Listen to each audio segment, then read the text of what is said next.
Well, Mr. Savick, are you going to stay with the sinking ship? Permission to speak candidly, sir. Granted.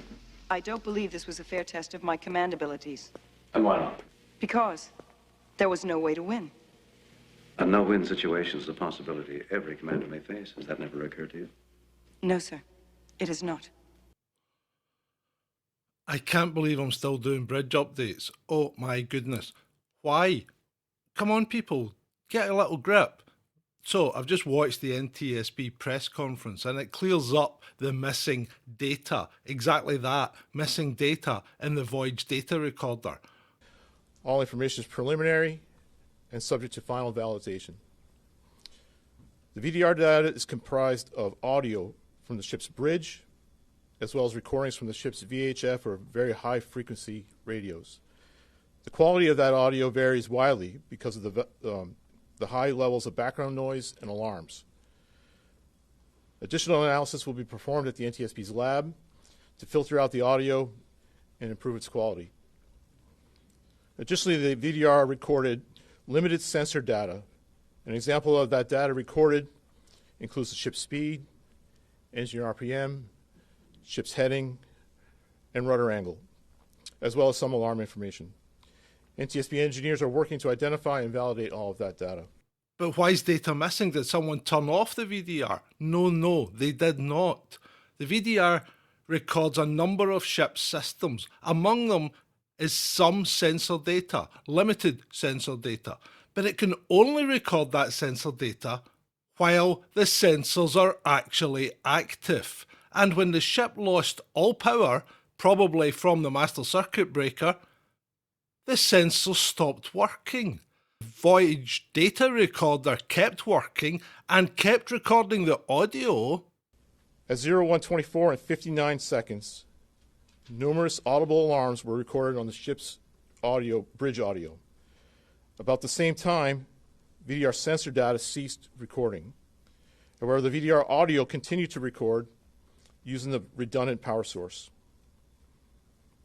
At around 0126 and 2 seconds, the VDR resumed recording sensor data, and during this time there were steering commands and rudder orders recorded on the audio. From the bridge, it recorded other things that didn't rely on main power, but the sensors did, and unfortunately that's why there's a gap. It's not a conspiracy. Nobody hacked it. This is an accident. Remember, the crew called a mayday well before they were near the bridge. They asked for tugboats. They said they needed assistance because they knew they were in trouble. The power had gone, they got it back, the power went again. They knew they were in trouble. They asked for assistance. Remember, 2 US pilots on this ship, 2 US pilots, and effectively, despite how you want to work out the chain of command or whatever, yes, it's a captain's vessel, but ultimately, in the port, the captain's going to do exactly what the pilots tell him to do.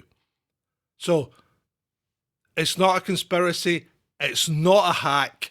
This is not an attack on America's infrastructure. And let's face it, yes, okay, it's a major port, but it's not bringing America to its knees. And it's not really something that even our big friend, Big Vlad, isn't going to think about doing this because it's beneath him. Why would he? If he's going to do a proper reprisal for something that he perceives that we may have done, it wouldn't be something like this. It'd be something you know, and you would have a sore nose. You really would.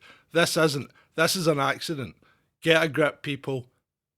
It's not a conspiracy. On the other hand, there are other things happening in the world that one has to look at with a completely different light, and yet nobody is. Nobody is. And let's just say those events have happened quite recently and may involve a charity. But we'll leave it at that. Bye.